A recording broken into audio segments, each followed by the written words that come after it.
오늘 어린이 주일을 맞이해서 저희들이 성경적인 자녀 교육의 중요성이라는 제목을 가지고 오늘 하나님께서 주시는 말씀을 받기를 원합니다.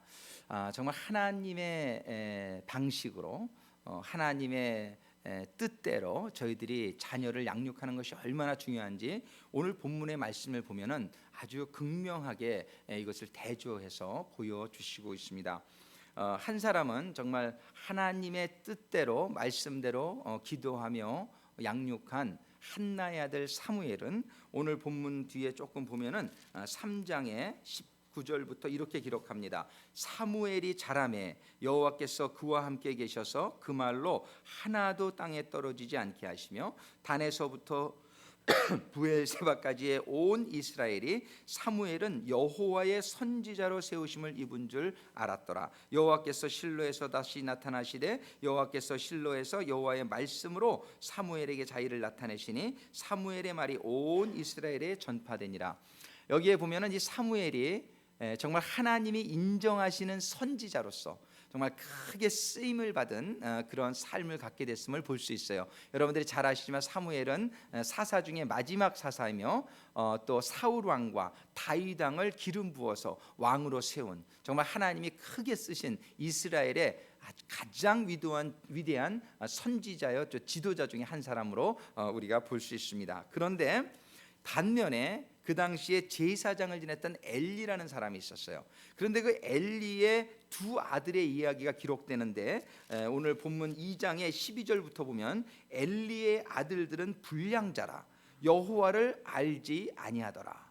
그러면서 그들이 아주 어떻게 말해야 되나 아주 불손한 그런 행위가 성경에 기록되어 있죠. 하나님께 바치는 고기에 막 갈고리를 집어넣어서 찍어서 막 먹지를 않나, 기름을 태우고 나서 고기를 가져가야 되는데 그 전에 강제로 날 것을 빼앗아 가서 자기네들 마음대로 빼앗기지를 않나. 또 오늘 2장 22절부터 보니까 엘리가 매우 늙었더니 그 아버지가 늙었을 때에 그 아들들이 온 이스라엘에게 행한 모든 일과 회막문에서 수종드는 여인과 동침하였음을 듣고 이제는 하나님의 성막을 지키는 정말 그 성전의 일을 감당하는 여인을 이렇게 또 간음하고 이렇게 동침하는 이러한 죄악을 하나님께 범하게 되는 그런 아들들이 되게 됩니다. 그때 하나님께서는 그들을 이제 하나님께서 심판하시는데 그들의 결국이 4장 10절에 보니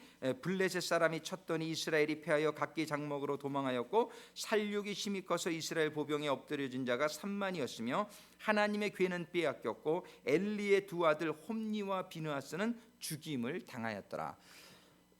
전쟁터에서 하나님의 이 징계가 이 두 아들이 제사장의 또 직분을 가지고 있었단 말이에요.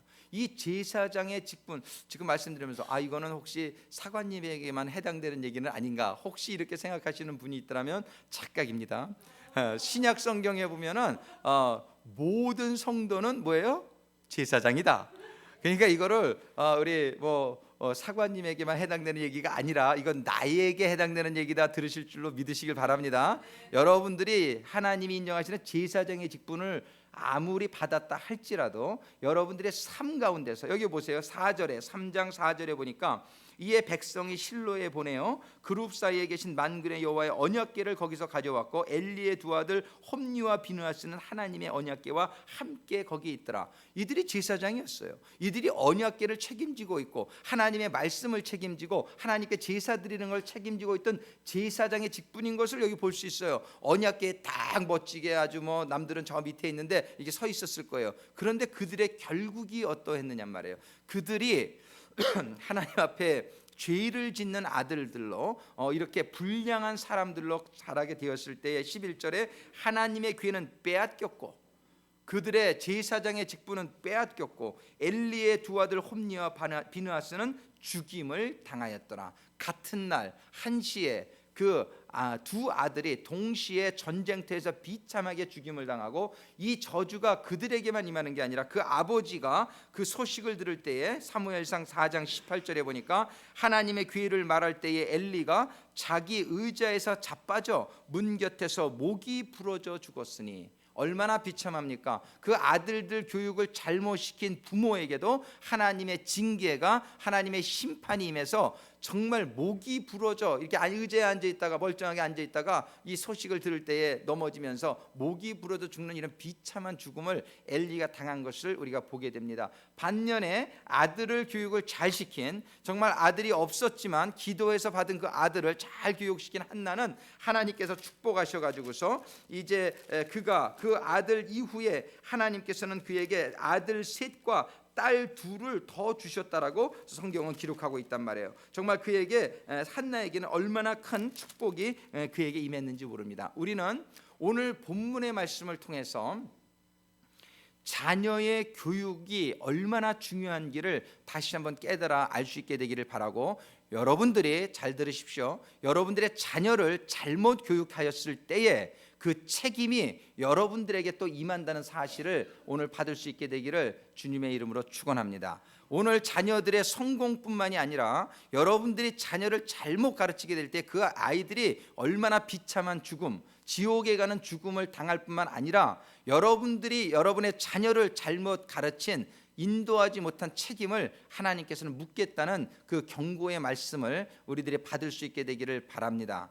오늘 이 자녀들의 교육이 어떻게, 이게 얼마나 중요한지를 우리가 보게 된단 말이에요. 여러분들의 자녀들을 낳았으면 다가 아니란 말이에요. 여러분들이 자녀들을 축복받을 만한 자녀로 기를 책임이 있다는 것을 여러분들이 받으시기를 주님의 이름으로 축원합니다. 여러분들이 자녀들이 잘못돼 가고 있으면 여러분들이 사생결단하고 자녀들의 믿음을, 잘못된 믿음을, 잘못된 생활을, 잘못된 인생을 여러분들이 바꾸어지기 전에는 주님 저 못 데려갑니다. 여러분들이 목숨을 걸고 여러분들의 자녀의 삶을 회복시켜 놔야 된단 말이에요. 여러분들 하기 힘들지요. 네, 제가 요즘 얼마나 전화를 많이 받는지 몰라요. 우리 교회가 회복 축제 가는 걸 알고 여러 군데서 부모님들이 전화를 합니다. 우리 아들이 마약한 지가 몇 년이 됐습니다. 얘가 알고 보니까 중학교 때부터 마리아나를 했네요. 얘가 지금 그냥 모든 중독과 여러 가지 문제로 어머님 아버님들이 어찌 할 수가 없는 거예요. 할 수가 없는데 이런 거를 도와주는 기관도 또 별로 없어요. 그래가지고서 전화를 받을 때마다 전화 잘하셨습니다. 데리고 오십시오. 제가 하나님의 말씀을 그들에게 전하는데 그들의 그 말씀을 듣고 그 아이들에게, 그 자녀들에게 변화가 있을 수 있다는 그 믿음을 가져야 돼요. 이게 세상적으로는 중독을 끊는다는 것처럼 어려운 게 없습니다. 그런데 여러분들은 할 수 없지만, 세상은 할 수 없지만 하나님에게는 불가능한 것이 없는 것을 믿으시기 바랍니다. 할렐루야. 그래서 우리에겐 소망이 있는 거예요. 여러분들은 영어도 부족하고 문화적으로 이해할 수 없는 부분이 많고 여러분들이 자녀를 이제 다룰만 하지 못하게 너무나 자라버린 그런 자녀들이 여러분들에게 있을 수 있어요. 그런데 여러분들이 그 자녀들을 고칠 수 있는 것은 여러분들의 능력으로 고칠 수 있는 게 아니에요. 세상의 어떤 기관에도 의지하지 마세요. 세상이 중독 못 고칩니다. 세상이 브레인 데미지 된 거 회복을 못해요. 더 이상 악화되지 않을 정도로 좀 도와줄 뿐이지, 한 번 데미지, 한 번 손상된 뇌나 한 번 손상된 그런 여러 가지 영적인 상태는 세상적으로는 고칠 수 있는 방법이 없습니다. 그러나 하나님은 죽은 자를 살리시고 무에서 유를 창조하시고 말씀으로 천지를 창조하신 하나님은 하실 수 있다는 걸 여러분들이 믿으시기 바랍니다. 이 하나님을 믿을 때에 여러분들이 기적을 체험하게 될 것입니다. 여러분들의 자녀와 또 여러분들의 삶 가운데에 정말 불가능한 일들이 이제 고침받고 회복받는, 그것이 얼마나 중요한지 몰라요. 우리들이 지금 오늘 이 말씀의 중요성이 하나님께서 엘리 제사장을 갖다가 이렇게 아주 꾸짖는 그 말씀이 3장 13절에 보면 이렇게 하나님이 말씀하겠어요. 내가 그 집을 영영토록 심판하겠다고 그에게 이른 것은 그의 아는 죄악을 인함이니 이는 그가 자기 아들들이 저주를 자청하되 금하지 아니하였음이니라. 엘리가 자기 아들들이 저주를 자청하는 그런 삶을 살고 있다는 걸 알았단 말이에요. 알았어요. 알았는데 그것을 금하지 아니하였다라고 하나님이 그를 징계하고 있는 것을 볼 수 있습니다. 여러분들 가운데에 여러분들 자녀들이 저주를 자청하는 그런 삶을 살고 있는 자녀들이 있지는 않습니까? 여러분들의 자녀들이 오늘 이제 말씀을 비추어 볼 때에 정말 잘못된 삶을 살고 있는 것을 여러분들이 알고 있는 가운데에 그냥 아무것도 하지 못한 채 지나고 있으신 분은 없습니까? 이 엘리가 노력을 안 한 게 아니에요.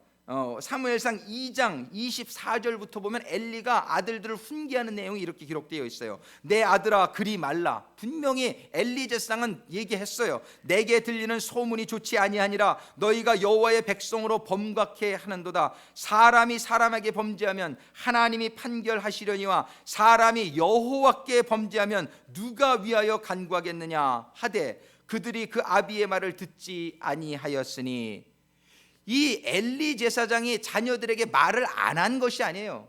말을 했어요. 말을 했지만 그 아들들이 그 말을 듣게 하는 데에 실패했다는 것이에요. 그래서 영어 성경에 보면 3장 13절 끝에 이렇게 기록해요. He failed.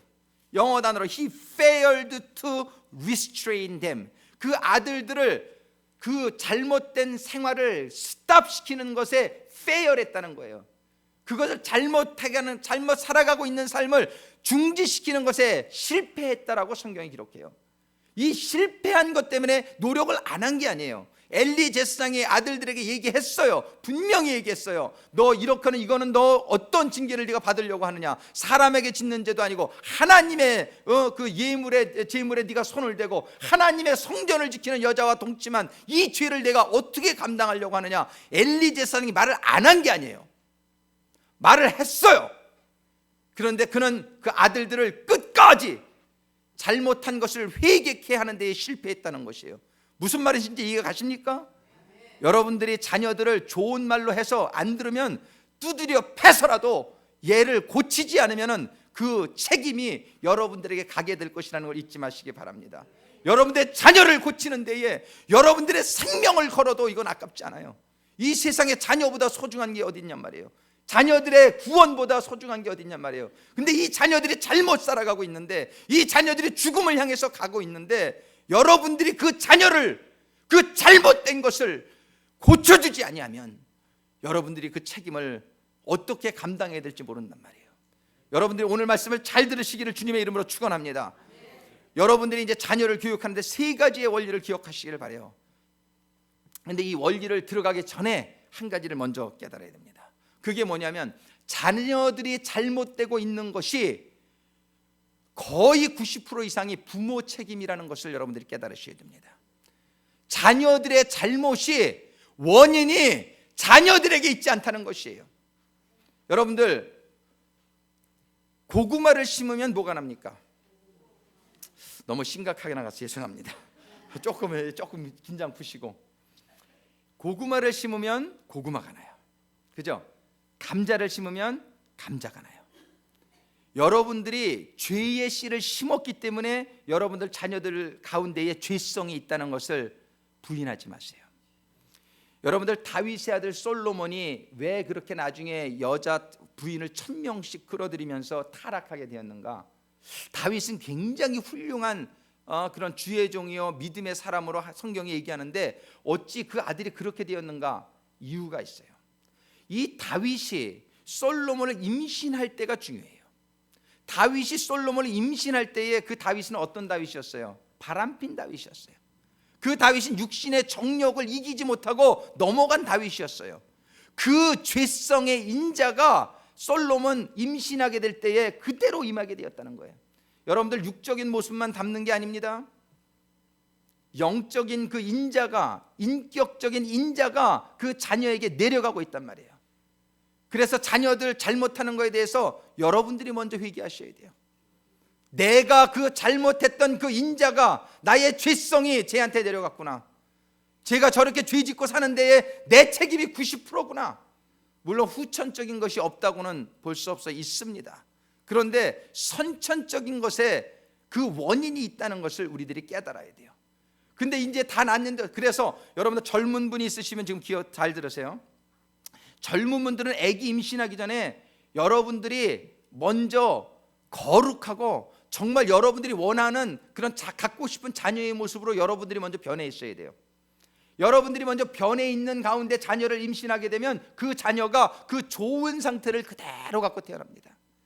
근데 여러분들이 변하지 못한 상태에서 임신하게 되면 그렇게 된단 말이에요. 다윗이 나중에 회개하고 훌륭한 사람이 되었지만 그가 솔로몬을 갖게 될 때의 그런 정욕적인, 그런 색적인 그런 요소를 버리지 못했기 때문에 솔로몬의 인생의 결국에 수많은 여인들을, 이방 여인들을 데려다가 후처를 삼고 그렇게 타락한 인생, 허무한 인생을 그가 갖게 되었다는 것입니다. 그래서 우리가 아기를 아직 갖지 않으신 분은 여러분들 이거 기억하세요. 여러분들이 아기 가지기 전에 여러분들이 정말 변하세요. 그러시면 여러분들이 그 훌륭한 자녀를 일단 얻을 수 있는 굉장한 그 파서빌리티를 가지고 있는 거예요. 확률을요. 그런데 이미 다 컸는데 어떻게 해요? 이미 내가 옛날에 죄인이었을 때, 옛날에 죄 많이 질 때, 옛날에 세상적으로 살 때 그 아이를 임신해서 보니까 얘가 지금 걷잡을 수 없는 거야. 옛날에 내가 가던 그 길을 가고 있는 거야. 왜요? 나에게 책임이 있어요. 나에게 책임이 있어요. 그런데 이거를 하나님께서는 고칠 수 있다라고 말씀하십니다. 고칠 수 있다라고 말씀하십니다. 이제 이 책임이 우리 부모님에게 있다는 것을 먼저 깨닫고, 이제는 늦었지만 이제라도 아이들을 변화시키려면 또 기억해야 돼요. 늦었지만 지금이라도 여러분들이 변하셔야 됩니다. 지금이라도 여러분들이 변해야지 연애분들이 변하지 않으면서 여러분들의 자녀 변화시킬 수 없습니다. 운물이 깨끗해야 아랫물이 깨끗합니다. 여러분들이 도둑질하면서 아이들 보고 도둑질하지 말라고 그래도 아이들 도둑질하게 됩니다. 도둑질하는 인자도 그 안에 들어있지만 아버지도 도둑질하는데 그게 그렇게 되질 않는단 말이에요. 그래서 우리는 지금 늦었지만 내가 애를 가질 때에 내가 그렇게 온전하고 거룩한 모습은 아니어서 아이들이 지금 내가 가졌던 그런 죄성을, 그런 나쁜 성격을, 그런 교만함을, 그런 세상적인 그런 인자를 가지고 있는 것이 보일 때에 여러분들이 그 아이의 해결을 위해서 먼저 해결해야 할 것이 있으니 그것은 뭐냐면 나의 문제를 해결하는 거예요. 내가 먼저 그런 사람이 되지 않고는 이 아이를 갖다가, 그러면 아이를 고칠 수 없어요. 그럼 어떻게 하느냐? 그냥 어디로 보내세요. 여러분들이 변할 자신이 없으면 아이라도 어디 저 기독교 시설에 보내든지 어디로 보내세요. 여러분들과 같이 있으면 안 돼요. 여러분들이 죄악된 삶을 그대로 가지고 있으면서는 그 영향력이 아이를 바로 갔다가도 다시 나쁘게 하게 돼요. 우리 ARC에서 제일 지금 항상 그 고통받는 게 뭐냐면, 마약 중독됐던 사람들 다 6개월 만에 고쳐가지고 보내면 집에 가서 3일 만에 중독이 돼. 다시 그 부모가 마약하는데, 그 형제들이 마약하는데 거기 들어가지고서 어떻게 그걸 견디느냔 말이에요. 그래서 들어가면 안 돼요. 거기 들어가면 안 돼. 그거 떨어져 있어야 돼. 여러분들이요, 분명히 기억하십시오. 여러분들 자녀를 변화시킬 수 있는 여러분들 자신이 없고 그런 능력이 없으면 떠나보내세요. 집에 있으면 안 돼요. 여러분들 밑에 있으면 안 돼요. 여러분들 밑에 있으면은 그 악한 영향력이, 죄의 영향력이 그 아이를 변화시키지 못하게 한단 말이에요. 무슨 말씀인지 이해가십니까? 그런데 할 수만 있다면, 근데 참 문제는 뭐냐면 이 세상에 그 아이를 맡아줄 만한 기관이 많지 않다는 것이에요. 그래서 한국의 그 두레마을 같은 마을이 얼마나 그 많은 예수원이라고 그 지저스 앱이 대천덕 신부님의 그런 마을들을 보내는 사람들이 얼마나 많냐면, 자기는 바꿀 수가 없으니까, 그리고 자기 삶이 바뀌지 않으니까 아이들을 그렇게 보내는 거 지혜예요.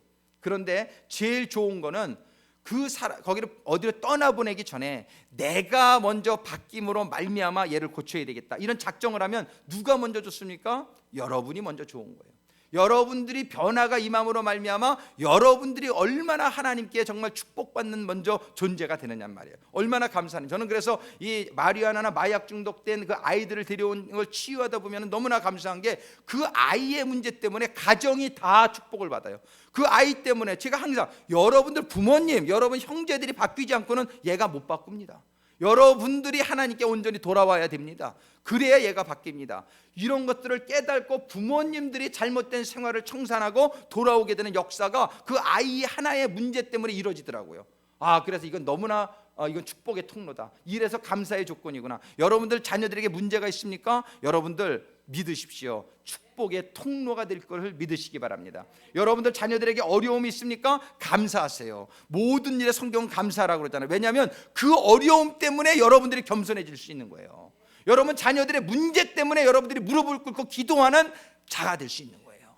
그랬을 때의 그 축복이 먼저는 여러분들에게 임하고, 그 자녀의 문제가 없었다면 여러분들도 구원받을지 못할 이 문제에서 해결받을 생각을 안 한단 말이에요. 근데 그 자녀들의 어려움 때문에, 자녀들의 탈선 때문에 여러분들이 기도할 수 있고 무릎을 꿇을 수 있기 때문에 그 자녀는 감사의 조건인 걸 믿으시기 바랍니다.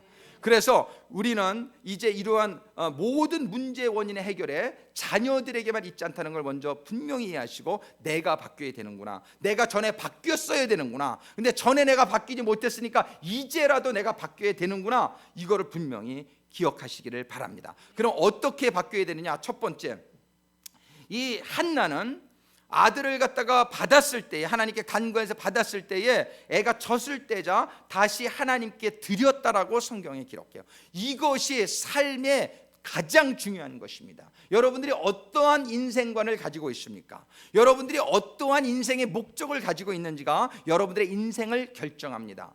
어떤 분이 그런 얘기를 했어요.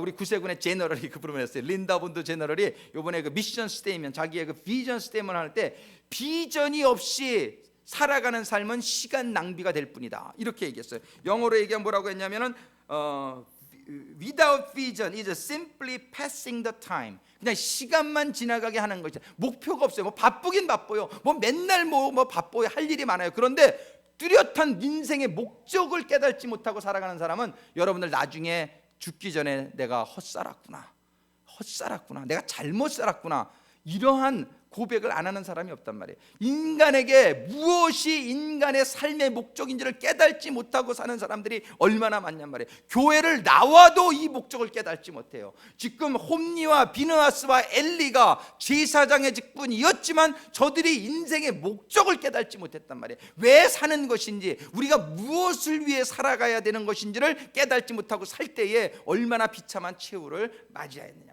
하나는 오늘 자기의 아들 사무엘을 하나님께 바침으로 해서 우리들에게 인생의 목적이 무엇인지를 깨닫게 해줍니다. 우리들의 인생의 목적은 무엇입니까? 그것은 하나님의 인생의 목적하고 똑같아요. 하나님은 신생이시지. 하나님은 신생이신데, 신생이나 인간이 또 하나님의 신을 받으면 신이 된다고 성경에 얘기해요. 그런데 하나님의 삶의 목적은 뭡니까? 사랑입니다. 하나님의 삶의 목적은 사랑입니다. 그래서 하나님은 온 우주를 창조하신 거예요. 사랑하기 위해서. 사랑하는 사람은 가만히 있지 못해요. 사랑하는 사람은 사랑의 대상을 찾고 사랑을 주고 나누고, 이런 가운데에 천국을 이루어 가시는 분이 하나님이십니다.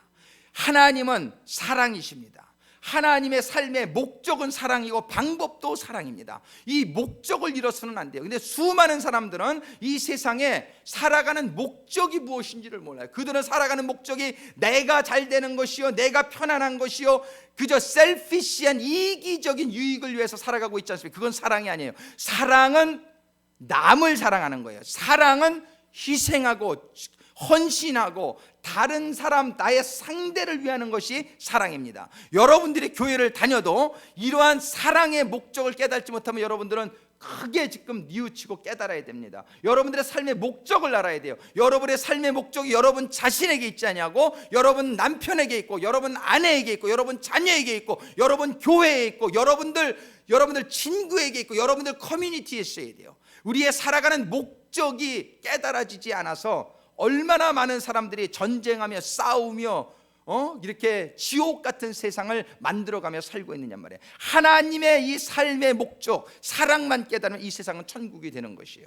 그런 걸 깨달은 가정은 천국과 같은 가정이 됩니다. 부모가 자녀를 위해 살고, 자녀가 부모를 위해 살고, 남편이 아내를 위해 살고, 아내가 남편을 위해 살고, 이런 가정은 천국이 되는 거예요. 이것을 깨달은 교회는 천국이 되는 거예요. 목사가 성도들을 위해 살고, 성도들이 목사를 위해 살고, 평신도 지도자가 성도를 위해 살고, 서로가 서로를 위해서 살아가는 이러한 교회가 될 때 천국이 되는 거지. 내가 좀 이렇게 좀 더 명예를 얻으려고 그러고, 존경을 받으려고 그러고, 내가 좀 인정받으려고, 그때의 지옥이 되기 시작하는 거예요. 무슨 말인지 아시겠습니까?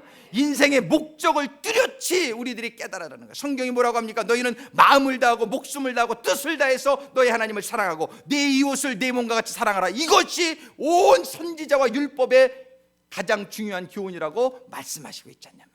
우리가 이 사랑의 목적, 여러분들은 누구를 위해 사느냐? 여러분 자신을 위해 살지 않습니다. 여러분들은 하나님을 위해 살고, 여러분들은 이웃을 위해서 살고자 결단하는 인생들이 되기를 주님의 이름으로 축원합니다. 그런데 우리 제너럴 분들과 또 이런 말씀을 하셨어요. Vision without action is a dream. 이런 걸 알고는 있는데, 인생의 목적은 알고 있는데 액션이 없어. 그건 알고만 있어. 아무것도 하질 않아. 그런 그냥 꿈이다 이거예요. 비전이 아니라 꿈이라는 거예요. 꿈은 현실성이 없는 거예요. 여러분들이 내가 사랑을 위해서 살아야 된다. 맞아, 사랑을 위해 살아야 돼. 하나님을 마음을 다하고 목숨을 다하고 뜻을 다해 사랑해야 돼. 이웃을 내 몸같이 사랑해야 돼. 백날 알아봐야 여러분들이 실천이 없어. 실천이 없으면 여러분들은 그건 꿈이에요. 그거는 허상이에요. 그거는 아무런 여러분들에게 능력이 없습니다. 비전이 여러분들의 인생관을 깨달았으면 그거에 따르는 행동이 있어야 돼. 행함이 있어야 돼요. 그래서 한나는 그거를 알았고 그 아는 것에 의해서 아들을 어떻게 합니까? 갖다 바쳤다는 거예요. 갖다 바친 거예요. 갖다 바치고 그 아이에게 매년 옷을 갖다가 만들었는데 옷이 에봇이라는 옷이에요. 그 에봇은 무슨 옷이냐면은 예배 드릴 때 입는 옷이에요. 그러니까 그 아이가 엄마가 어렸을 때부터 옷을 때때 옷을 맨날 1년에 한 번씩 갖다 주시는데 보니까 그게 예배 드릴 때 입는 옷이야. 그러니까 언제 예배 드리나, 언제 예배 드리나, 그거 입고 싶어서. 그러니까 얘에게 어려서부터 예배 드리는 훈련을 시켜주기 위해서 예배 때에 입는 옷을 만들어다 줬다는 것이 중요한 것이에요. 예배가 왜 중요합니까? 예배는요, 예배가 뭡니까? 로마서 1장에 보면 너희의 몸을 산제사로 드리라. 이것이 바로 신령한 산예배라, 이렇게 말하고 있다. 예배는요, 여기 와서 이렇게 찬양, 이것도 예배의 부분에 속하지만 진짜 예배는 뭐냐면 너희의 몸을 산제사로 드리는 게 예배라는 거예요. 여러분들 금요일날 우리 홈레스 나가서 빵 나눠주고 떡 나눠주고 그것이 예배란 말이에요. 우리가 몸을 움직여가지고 우리의 삶 속에서 행하는 것, 우리의 몸을 산제사로 드리는 게 예배지, 입만 이렇게 막 이렇게 한다고 해서 그 예배가 아니란 말이에요. 예배는 우리의 삶 속에서 실천되어지는 것이 예배라고 성경은 얘기하고 있단 말이에요. 이 교회 와서 찬양하고 이게 너무 중요하지요.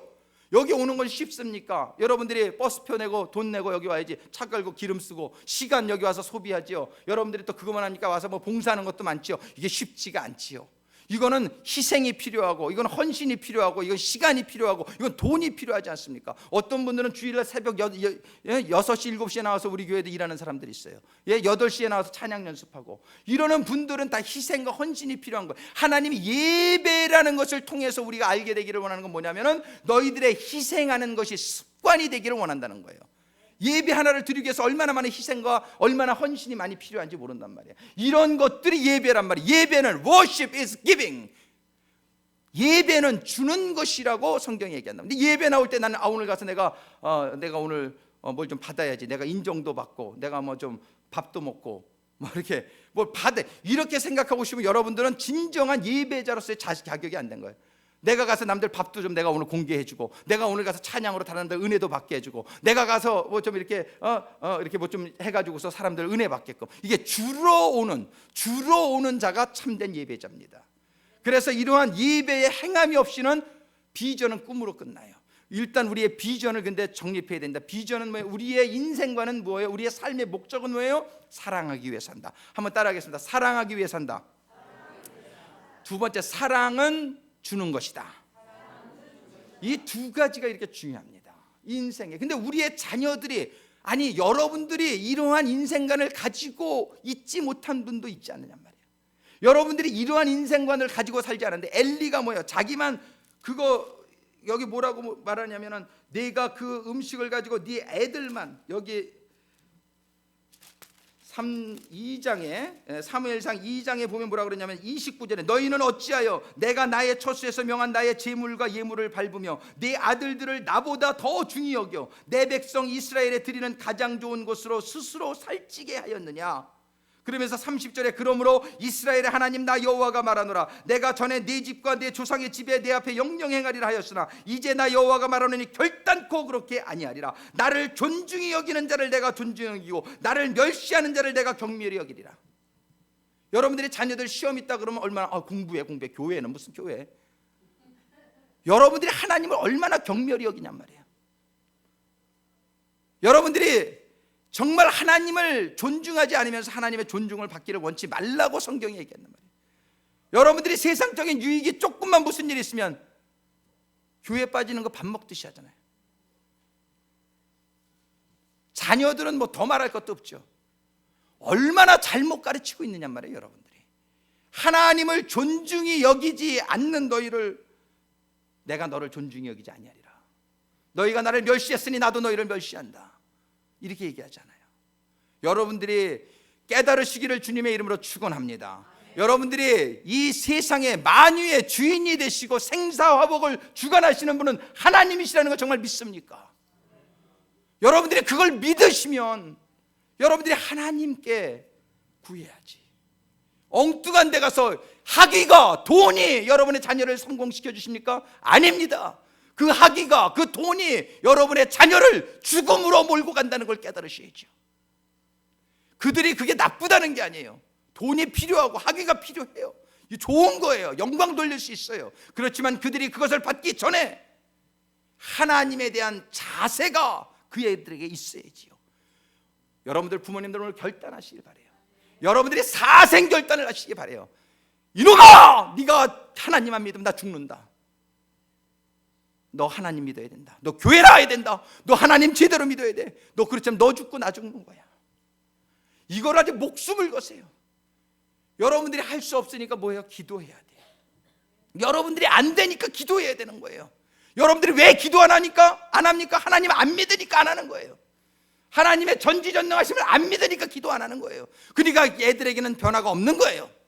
여러분들 사생결단하시기를 바랍니다. 이 자녀를 바꿔놔야 돼요. 하나님 믿게 해줘야 돼요. 하나님을 깨닫게 해줘야 돼요. 하나님을 위해서 사는 삶이 되게끔 해줘야 돼요. 그거의 부모의 가장 큰 책임입니다. 여러분이 여러분 자녀를 바꿔놓지 못하면 그 책임을 여러분들이 면할 길이 없습니다. 오늘 엘리가 아들들에게 말을 안 한 게 아니에요. 그러나 he failed to restrain them. 그들을 중지하는 것을 실패했을 때에 엘리는 그 책임을 면하지 못했다는 것이에요. 여러분들에게 자녀를 주신 게 축복이지만 책임입니다. 축복이지만 책임입니다. 여러분들의 자녀를 위해서 오늘부터 결단하시고 얘가 안 바뀌면은 하나님 저 데려가십시오. 모세가 그랬잖아요. 이스라엘 백성들이 죄를 지니까 이스라엘 백성들 데려가시려면 저도 데려가세요. 얘 지옥 가게 하려면 저도 데려가세요. 이런 결단을 가지고 여러분들이 기도하시게 되기를 주님의 이름으로 축원합니다. 기도하면 됩니다. 구하라 그러면 너희가 받을 것이라고 말씀하셨습니다. 여러분들이 믿음을 가지고 여러분들 자녀를 위해서 기도해야 됩니다. 그리고 그 자녀들이 변화받기 전에 여러분들이 먼저 변화받아야 됩니다. 여러분들이 변화받지 않고는 여러분들의 자녀에게 변화는 임하지 않습니다. 첫 번째는 무엇이 분명해야 돼요? 여러분들 자신에게 인생관이 분명해야 됩니다. 여러분들이 이제는 나를 위해 사는 게 아니다. 나는 없다. 주님이 목숨을 바쳐서 우리의 구원을 위해 주셨듯이 나는 이제 주님같이 산다. 나는 하나님을 위해 살고 나는 이웃을 위해 산다. 이것이 나의 인생관이다. 이것이 나의 목표다. 이것을 분명히 하시기를 주님의 이름으로 축원합니다. 두 번째는 이게 말로만 되는 게 아니구나. 이거는 희생이 필요한 거예요. 여러분들의 몸이, 여러분들의 시간이, 여러분들의 물질이 여러분들이 드려져야 되는 것이에요. 그런 것이 드려지지 않고는 아무 일도 일어나지 않습니다. 하나님이 행함이 없는 믿음은 죽은 믿음이다. 여러분들이 아무리 말로 하나님 사랑합니다, 이웃을 사랑합니다 해봐야 여러분들의 헌신이 나오질 않는데, 여러분들의 희생이 나오질 않는데, 여러분들의 믿음은 죽은 믿음이라고 성경이 얘기하는 것이에요. 여러분들의 희생과 헌신, 산 제물, 여러분들 몸이 산 제물이 되는 인생이 되기를 주님의 이름으로 축원합니다. 세 번째는 여러분들이 해도 근데 하는데 실수할 때가 있어요. 잘 살으려고 하는데 하나님 말씀대로 이렇게 살려고 하는데 잘못할 때가 있어요. 여러분들 세 번째는 correction입니다. 이거를 지금 아까 엘리 제사장이 아들을 잘못한 거를 잘못할 수 있어요. 여러분들의 자녀들만 잘못하는 게 아니라 여러분들도 잘못할 수 있어요. 근데 잘못했을 때 여러분들이 그걸 깨닫고 돌아와야 된다는 것이에요. 이것이 회개입니다. 여러분들의 삶 가운데에 여러분들의 죄가 깨달아지고 여러분들의 죄가 회개되어지고 하나님께 돌아오는 역사가 있기를 주님의 이름으로 축원합니다. 이 깨닫지 못하면 회개도 없고 여러분들이 말씀을 안 보면 깨닫지 못해요. 이렇게 교회 와서 예배 들으니까, 이런 말을 들으니까 여러분들이 내가 잘못한 것을 깨닫게 되지. 여러분들이 그래서 교회에 와야 되는 거예요. 여러분들이 그래서 말씀 봐야 되는 거예요. 여러분들이 그래서 기도하면서 성령의 조명함을 받아야 되는 것이에요. 그래서 죄를 깨달아야 되는 것이에요. 완벽하지 못하잖아요. 완벽하지 못하잖아요.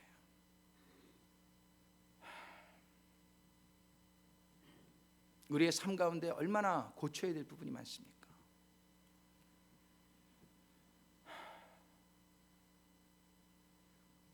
먼저 여러분들의 삶 가운데, 저를 포함해서 우리들의 삶 가운데 우리가 고쳐야 될 것을 위해서 금식하세요.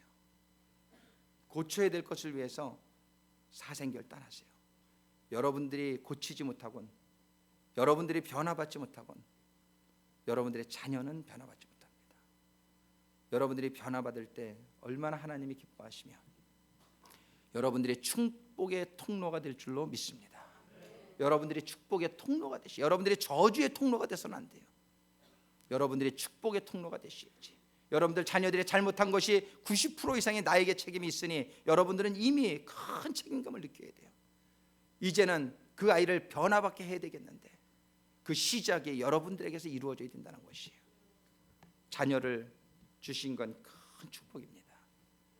여러분들에게 근데 동시에 책임이 있습니다. 여러분들이 그 책임을 감당하셔서 한나와 같이, 한나가 얼마나 기도를 진지하게 했는지, 술 취한 여인처럼 했다 그래요. 근데 그렇게 기도를 열심히 하는데 엘리는 그걸 기도하는 것으로 깨닫지 못하고 너 왜 술 취했느냐 이렇게 얘기해요. 정말 엘리는 기도 안 하는 사람이었던 것을 볼 수 있어요. 근데 한나는 얼마나 기도를 열심히 했냐면은 영어 성경에 보면 I was pouring out my soul, I was pouring out my soul to the Lord. 1장 15절이 그렇게 기록합니다. 내가 여호와 앞에 나의 심정을 쏟아놓은 것입니다. 내가 술 취한 것이 아닙니다, 제사장님. 나는 나의 심정을 쏟아놓고 있는 것입니다. 엘리는 기도하는 여인이었어요. 엘리는 그렇게 뭐 교육을 많이 받거나 뭐 이런 건 잘 모르겠어요. 근데 엘리는 기도하는 여인이었어요. 자기의 모든 것을 pouring out my soul, 영혼을 쏟아놓듯이 하나님께 울부짖으며, 엘리가 봤을 때는 술 취한 여인이 이렇게 중얼중얼거리는 것 같은 그런 보일 정도로 기도하는 여인이었어요. 그 여인은 자신의 삶의 목적을 깨달았고 아들을 과감히 바칠 수 있었으며, 사무엘이 잘못한 것이 기록은 안 돼 있지만 만약에 잘못한 것이 있으면 과감하게 그것을 중단시키는 그런 어머니였을 것으로 생각이 듭니다. 기도하지 않았고 헌신이 없었고 오히려 재물을 이용한 엘리 제사장은 아들의 잘못도 중단시키지 못했어요. 우리는 이 두 가정의 성공과 실패의 모습을 보면서 한나의 모습을 본받고 성공하는 하나님의 축복이 넘치는 가정들이 되시기를 주님의 이름으로 축원합니다. 사랑하는 주님, 감사합니다. 오늘 사무엘상의 말씀을 통해서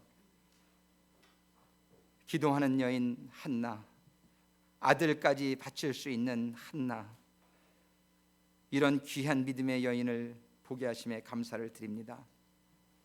아버지 하나님, 저희들에게 너무나 잘못이 많음을 고백합니다. 그리고 저희들의 잘못이 고쳐지고 회개되어지고 변화되기 전에는 우리의 자녀들도 변화되기 힘든 것을 고백합니다. 제가 먼저 변화할 수 있도록 도와주시옵소서.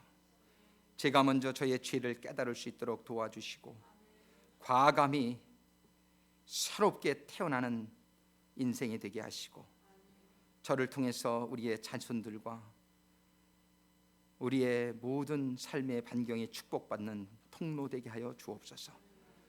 예수님의 이름으로 기도드립니다.